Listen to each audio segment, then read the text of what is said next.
오늘 한 날도 주님의 은혜 가운데 평안하시고 승리한 날을 구가고 계십니까?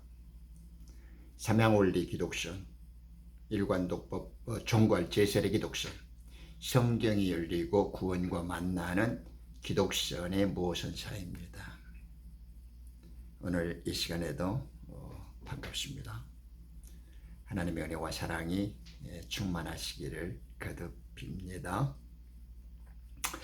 오늘은 누가복음 9장 10장에 걸쳐 있는 말씀을 살펴보면서 기쁨의 근원, 우리가 예수 그리스도를 믿는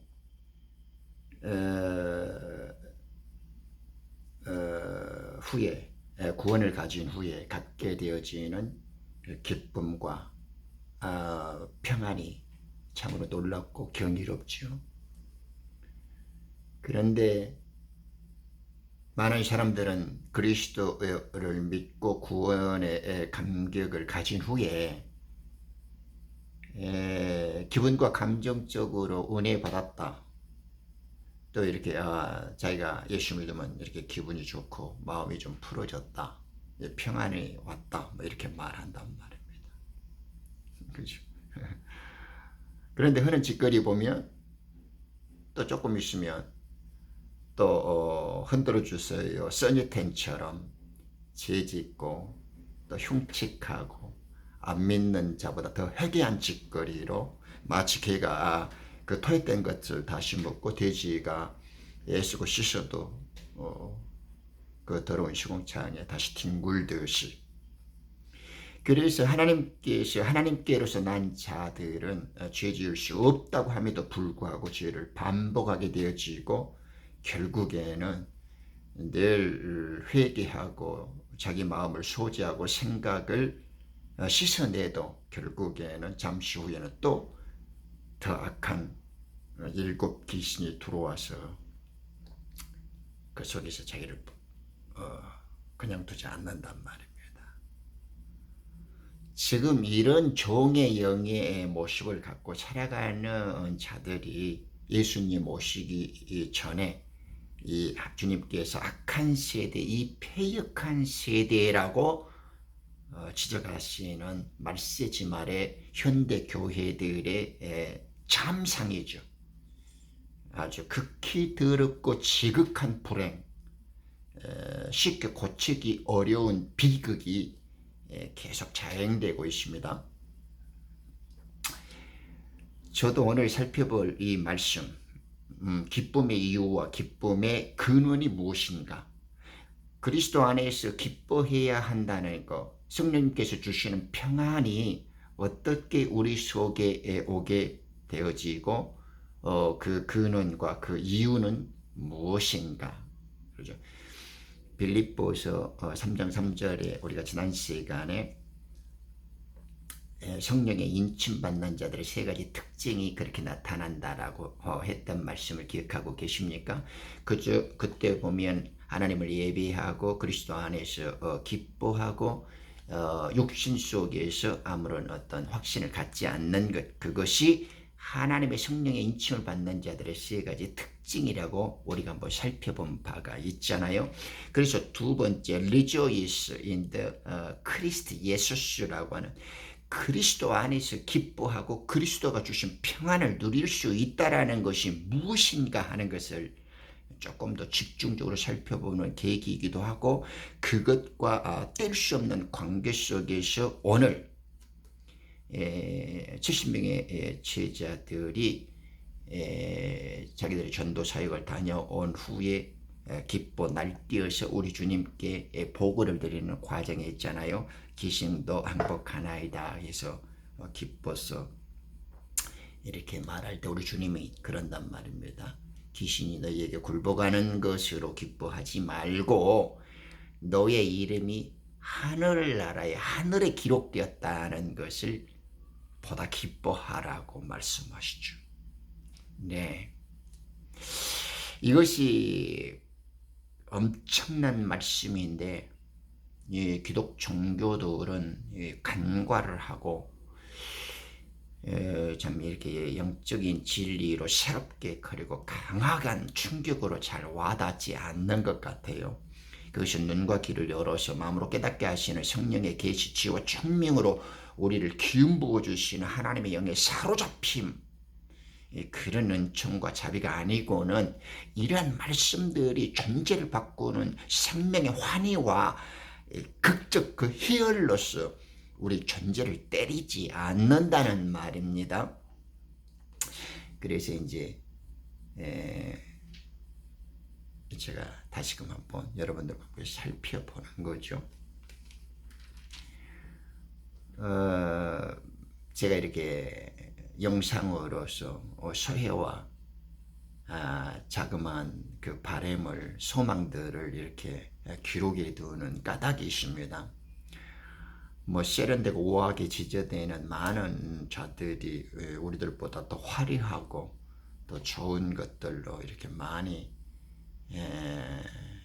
현대를 이렇게 장식하고 있기 때문에 굳이 나서서 이런 필요가 있는가 이런 생각도 드는데, 그럼에도 불구하고 큰 뜻과 어떤 계획과 기대 없이 이런 작은 그 기록을 남기고 소망을 이렇게 적어두는 것은 그래도 지난 50년 넘게 오로지 하나님의 진리를 알고 싶었고 생명의 구원에 대해서 갈망했던, 그리고 50년 동안 이렇게 치열하게 투쟁하고 몸부림쳤던 세월들이 너무 서럽고 안타깝고 힘겨웠기 때문에 왜 이런 속 시원한 것들을 우리는 보고 들을 수가 없었으며 혼자 고민해야 했을까 하는 안타까움이 너무 뼛속에 사무쳤습니다.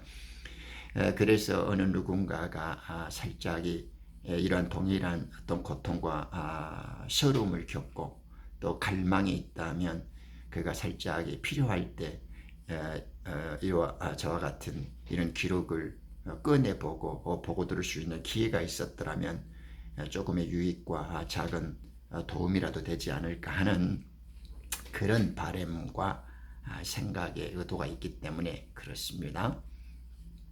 그래서 그 어떤 연장선상에서 오늘의 주제도 그렇습니다.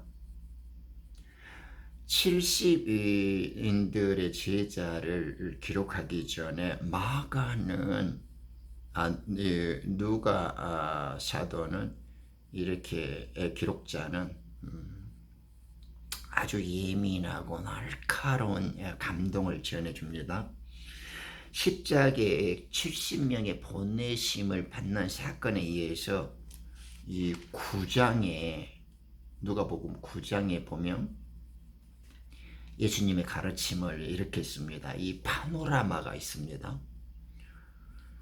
9장 23절에 보면 나를 따라오려거든 자기를 부인하고 날마다 자기 십자가를 지고 나를 쫓으라, 이렇게 우리 주님이 가르쳐 주시고 27절에 보면 그리스도의 변형, 변화산에서의 부활 승천의 모습을 조명해 주는 계시를 제자들이 보고 들을 수 있게끔 하시죠. 그런 다음에 누가는 나를 따르려거든 십자가에서 죽는 것, 즉 자기를 부인하는 것이라는 것, 그것이 곧 부활이고 생명이고 승천이다 라는 것을 직접적으로 말하고 하지만 영적으로 딱 터치를 해줍니다. 저는 이것을 볼 때마다 참 감동이 다가오는데, 그 다음에 57절에 딱 들어서면 그 다음날 산에서 내려오사 이렇게 누가는 증거를 하면서 무리 가운데 한 사람이 자기의 귀신 들린 아들을 데리고 오는 장면이 옵니다.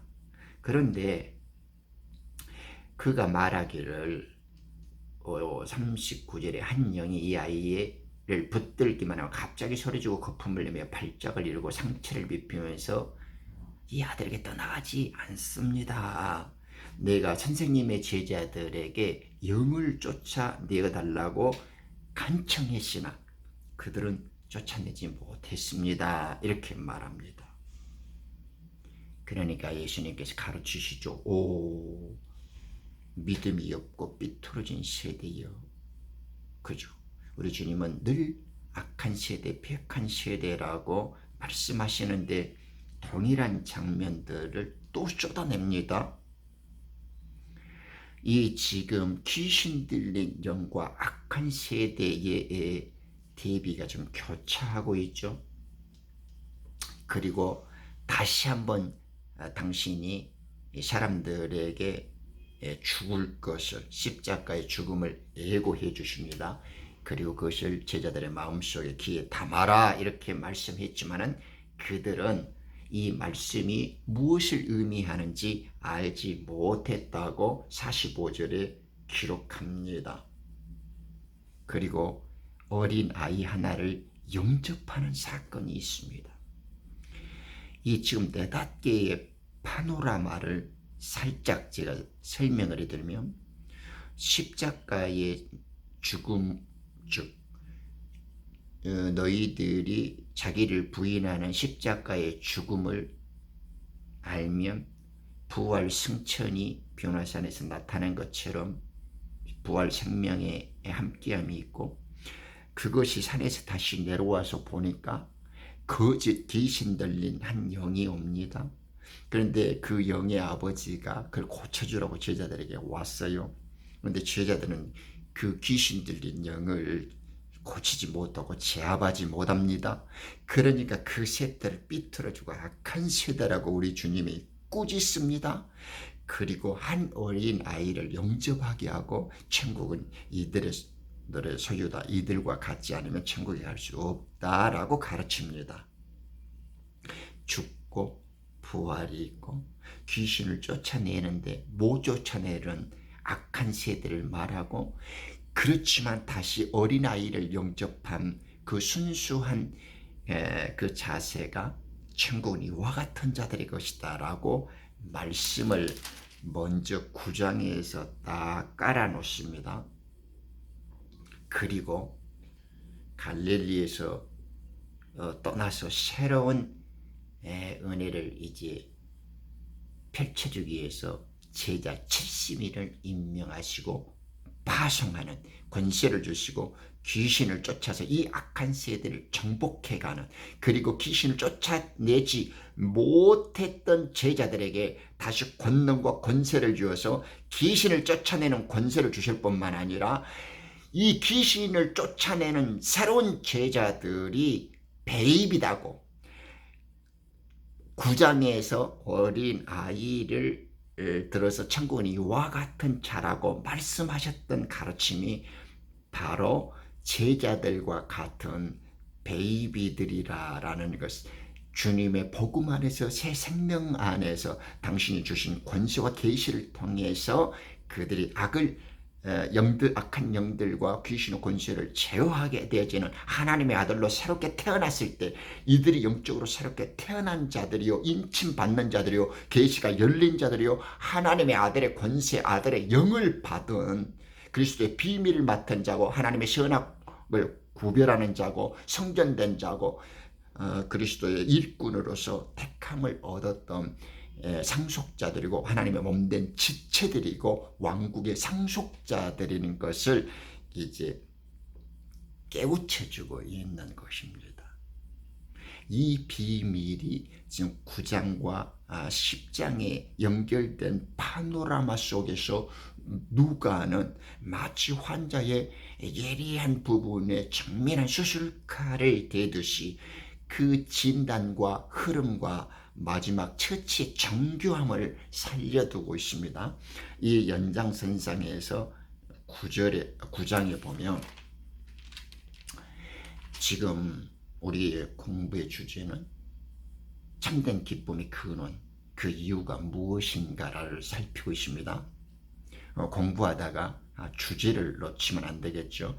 이 포인트, 오늘 이 학습과 이 기초 작업을 완벽히 철저히 해내야만 삼양원리 기독선의 엑기스를 가지고 성경과 구원과 만나게 되어지는 벅찬 감격이 심장의 터짐과 함께 이제 밀려오게 되어지는 겁니다. 아주 중요한 작업입니다. 그래서 제가 지금 이렇게 풍부하고 많은 말로 지금 이렇게 밑거름을 이렇게 주고 있는 거죠.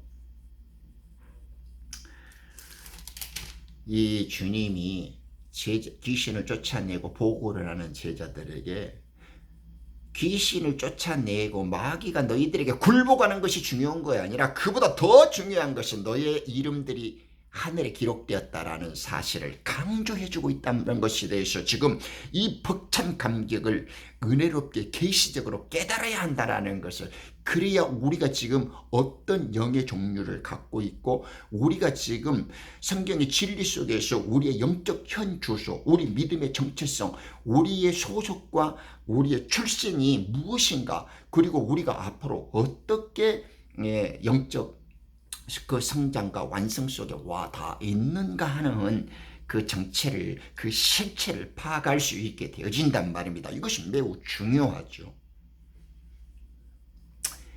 그래서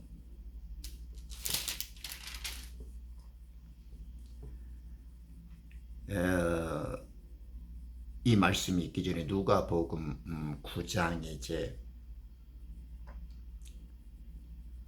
49절에 보면 요한이 이럽니다.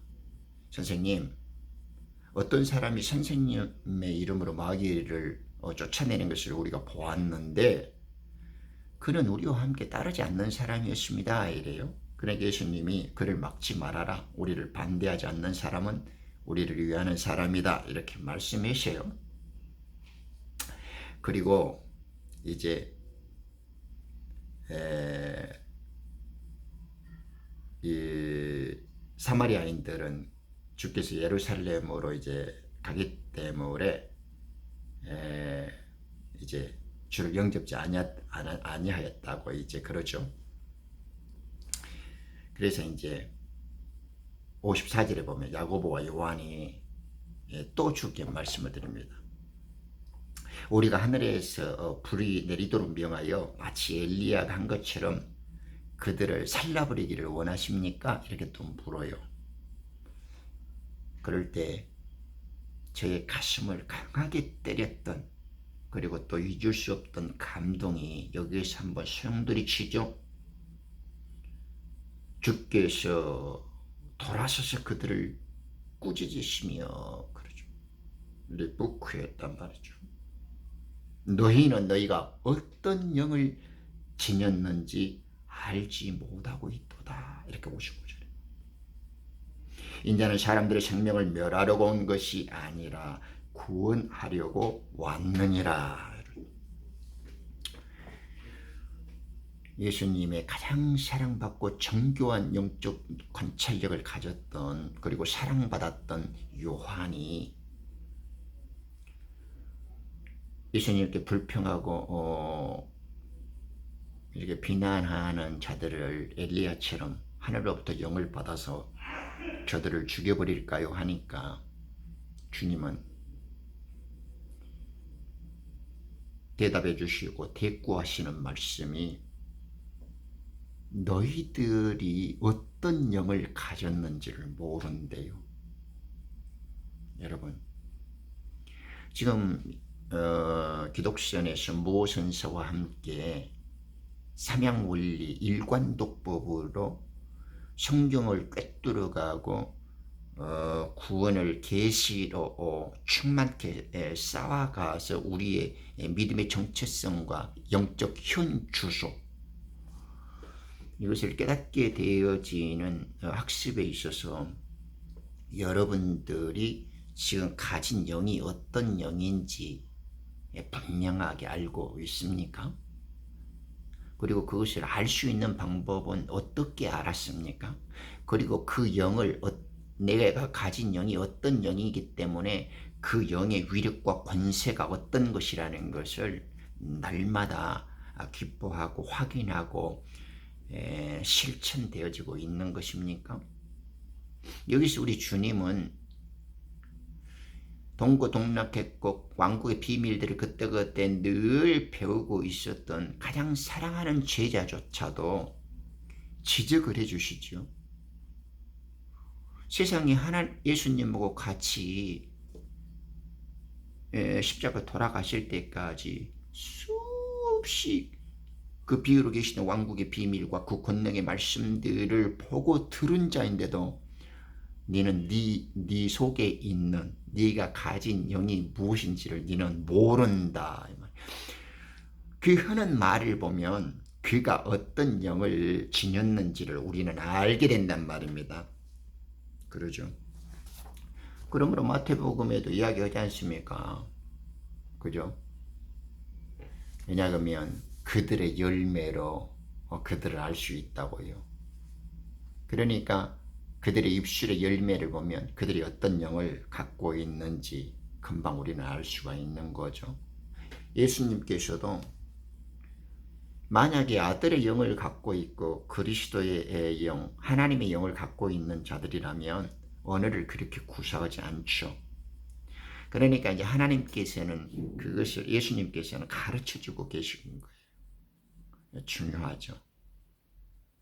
제자들에게 말씀하셨습니다. 우리는 막연한 상식으로 그냥 아는 듯 모르는 듯 제자들은 그냥 아들의 영을 가졌을 거야. 하나님의 영이 임한 자들이겠지. 이렇게 생각하기 쉽단 말입니다.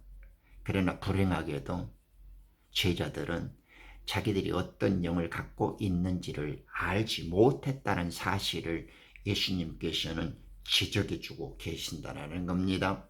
성경에는 많은 영이 있죠. 적그리스도의 영, 귀신의 영, 미혹하는 영, 비진리의 영, 그죠?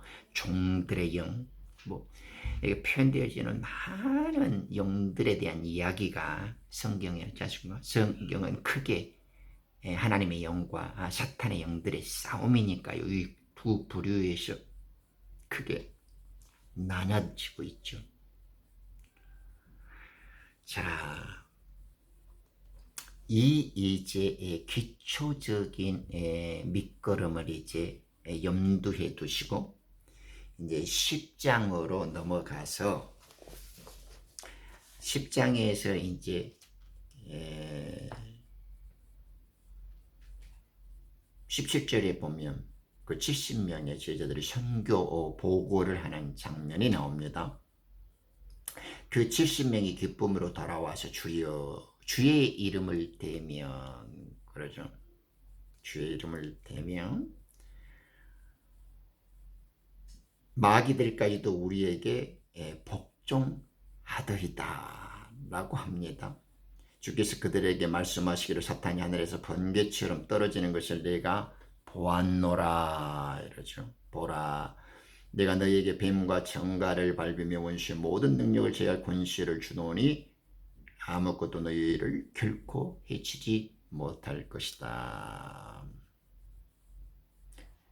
20절에 그러나 영들이 너희에게 복종하는 이것으로 기뻐하지 말고 오히려 너희 이름이 하늘에 기록된 것으로 기뻐하라.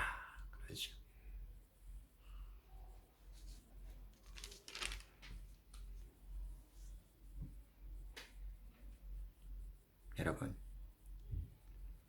여러분은 창세 전에 우리 어린 양의 생명책에 자기 이름이 기록되어져 있었다는 사실, 혹은 창세 이후로 어린 양의 생명책에 자기 이름이 써져 있다는 걸 확인하는 사실, 이 감격 때문에 얼마나 기뻐하고 감사한 적이 있습니까? 정말? 성경에서 이름은 굉장히 자기의 존재와 또 소멸과 어떤 영광이 함께 있는 개념이죠.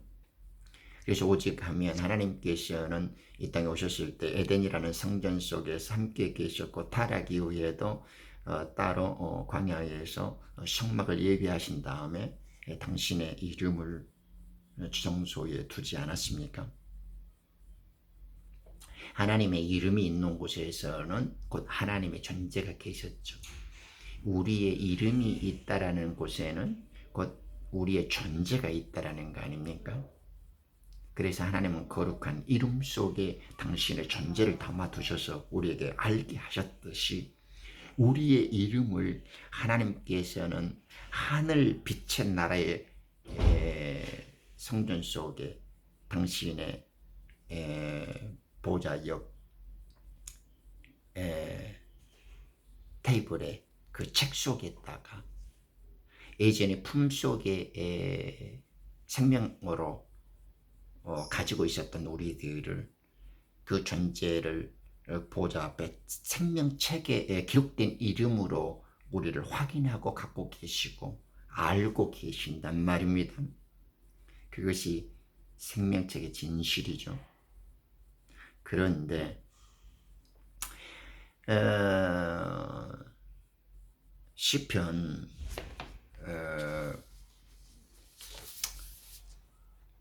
139편 16절에 보면 주님은 모든 만물의 이름을 부르시고 그것을 기록하고 계신다는 표현이 나오지 않습니까?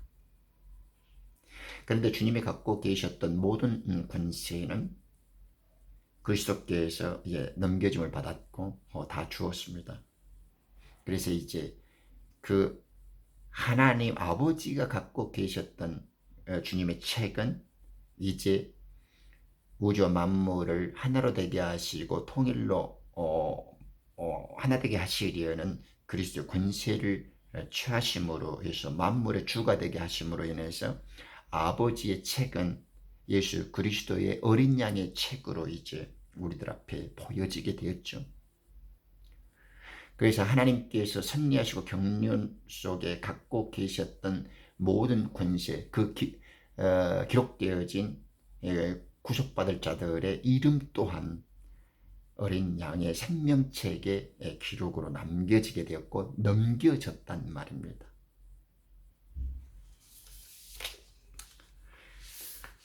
이 주님의 예수님의 생명책에 기록되어져 있는 이름은 우리가 어떻게 확인해 볼 수 있겠어요?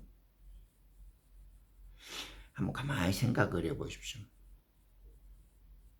지금 우주의 만왕의 왕이시고 통치자이신 하나님께서 아들을 보내서 그 다른 구원받을 백성들과 당신의 아들들에게 구원의 초청장을 보냈단 말입니다. 그런데 그 초청장을 받는 자들은 그 귀한 신분에 걸맞게 의사표시를 해야 되지 않습니까? 그렇지 않습니까? 예를 들면 대통령이 백악관이나 청와대에서 소수 귀한 자들을 초대해서 귀한 환영을 베풀고 잔치가 있다고 해요. 만찬을 열었다고 해요. 그러면 백악관이나 청와대 초청을 받는 자가 의사표시로서 간다 안 간다 연락을 해줘야 되지 않겠습니까? 그래야 그쪽에서 마련된 혹시 선물이나 테이블이라든가 예식이라든가 옷이라든가 그 안에서 일어날 모든 일들을 준비하고 진행하는 데 차질이 없겠죠. 그런데 귀한 자들에게 초청의 소식을 보냈는데 초청장을 보냈는데 아무런 응답이 없거나 또 불가피하게 그 초청에 응하지 못해서 탈락된 자들, 불참자들이 있을 수 있습니다. 그러면 그들의 이름은 초청 명단에서 삭제되어졌고 그들과 함께 했던 진행은 취소되어질 것이고 그들에게 주고자 하는 선물 또한 제외가 되지 않겠습니까? 그래서 아버지께서 창세 전에 가지셨던 그 생명책의 권한과 권세를 이제 아들 그리스도에게 중보자에게 넘겨줌으로 해서 그 명단에 들었던 하나님의 구원받는 아들들에 대한 그 명단이 생명책에 기록되어져 있지요.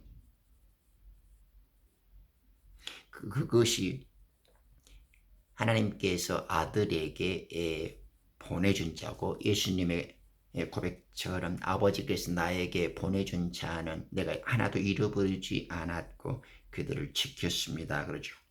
씨가 다른 가룟 유다 멸망의 자식 외에는요. 그래서 하나님은 창세 전에 기록된 당신의 책 속에서 이후로 예수님의 믿음을 통하여 구원 얻게 되어질 당신의 거룩한 백성들에 대한 생명책 명부 농명된 이름이 기록되어져 있는 생명책을 그리스도에게 주었고 그리스도는 십자가 죽음과 부활을 통해서 자기를 믿고 아버지를 믿는 자들을 구원시키도록 이제 확인하고 계십니다.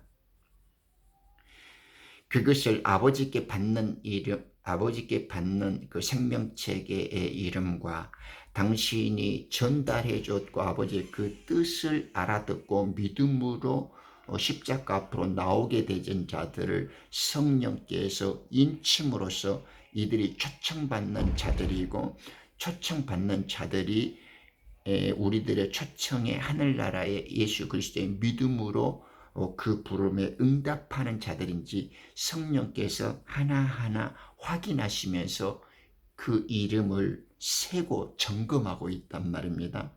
그것이 이제 성령의 인침이고 초청받는 자들에 대한 확인이고 생명책에 기록되었음을 아버지 이름에 아버지 책에 있었던 이름이 아들의 예수님의 생명책에 다시 확인되어지는 과정을 거치고 있는 것입니다. 그래서 70이라고 부르는 것은 전에는 완성수죠. 7의 때 하늘과 땅의 수에다가 만수 10을 넣어서 70이라고 표현되었지만 이 이름은 이 의미는 은혜로 택하심을 따라 바알에게 무릎 꿇지 않는 7천과 같은 표현이지 않습니까? 왜냐하면 예수님은 12명으로 민족을 설명하고 온 열방을 지금 표현하고 계시기 때문에 그러죠. 이 생명책에 대한 이름의 기록을 제자들은 아직까지도 잘 몰랐어요. 더군다나 제자 외에 70명의 제자들은. 왜냐하면 그 뒷절에서 우리 주님은 이 기막힌 사실, 이 귀한 진리를 이제 당신 입으로 직접 설명해 주고 계십니다. 왜냐하면 21절에 바로 그 시간에 그죠? In that hour, 바로 그 시간에 예수께서는 영으로 기뻐하시며 말씀하시기를 오 하늘과 땅의 주이신 아버지시여 이런 일들을 지혜롭게 슬기로운 사람에게는 숨기시고 어린 아기들에게 나타내신 것을 감사합니다. 그렇습니다. 아버지시여 이는 그렇게 하시는 것이 아버지 보시기에 선함이니이다. 이렇게 말씀하시잖아요.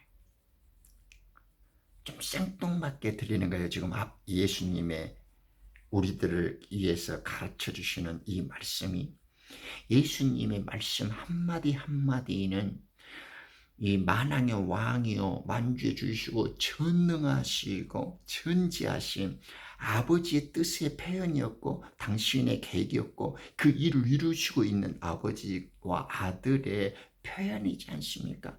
그리고 그 가르침을 우리들에게 애써서 해주시는 것은 우리로 하여금 잘 알고 깨달아라 하는 말씀이죠.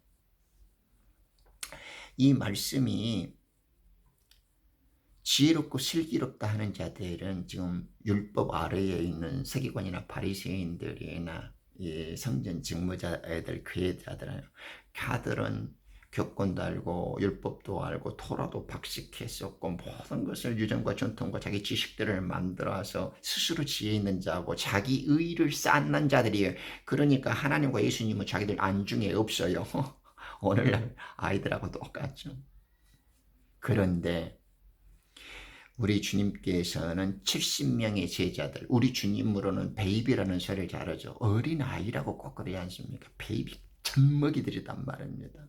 그런데 우리 성경에서 젖먹이는 자들이나 이렇게 아이벤 자에게 화 있을 진짜 이러잖아요. 우리 주님 오실 때 생명은 태어나야 돼요. 그런데 아직 젖먹이는 것들이나 아이를 뵌 자들은 생명이 태어나질 않는 거예요. 그리스도의 계시와 비밀의 왕국의 말씀들이 전체적으로 우리에 들어가서 마리아 속에서 예수님이 형성되고 태어났던 것처럼 우리 존재를 바꾸는 그리스도가 우리 속에서 형성되어져야 돼요.